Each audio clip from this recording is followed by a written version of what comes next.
கை புடுக்கையடி பட்டாசு வானவேடி எங்கும் பரபரக்க இந்த காளி வாராடா.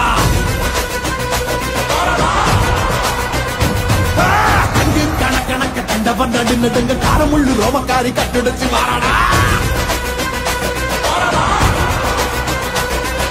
சாம்பல் உடல் மணக்க சக்தியில் ரத்தம் தெரிந்த காம்பை அறுத்த காலை போல தாவி வாராடா. நெஞ்சுங்க பெரியவங்க நெஞ்சில் நிறைஞ்சவன பிச்செறிஞ்ச வந்திகளை பிட்டு தின்ன வாராடா. அன்னை புனிதவதி அடியொட்டி வாழ்ந்தவன மண்ணாட்டி போன கூட்டம் அடிந்திட வாராடா. தன்னை பற்றி எண்ணாமல் தரணிக்கு உழைத்தவன் தண்ணீருக்கு பதில் சொல்ல காளியம்மா வாராடா. நாசகம கையேந்தி ஏழைகளை கத்தவன நாச செஞ்ச நாரிகளை நசுக்கிட வாராடா.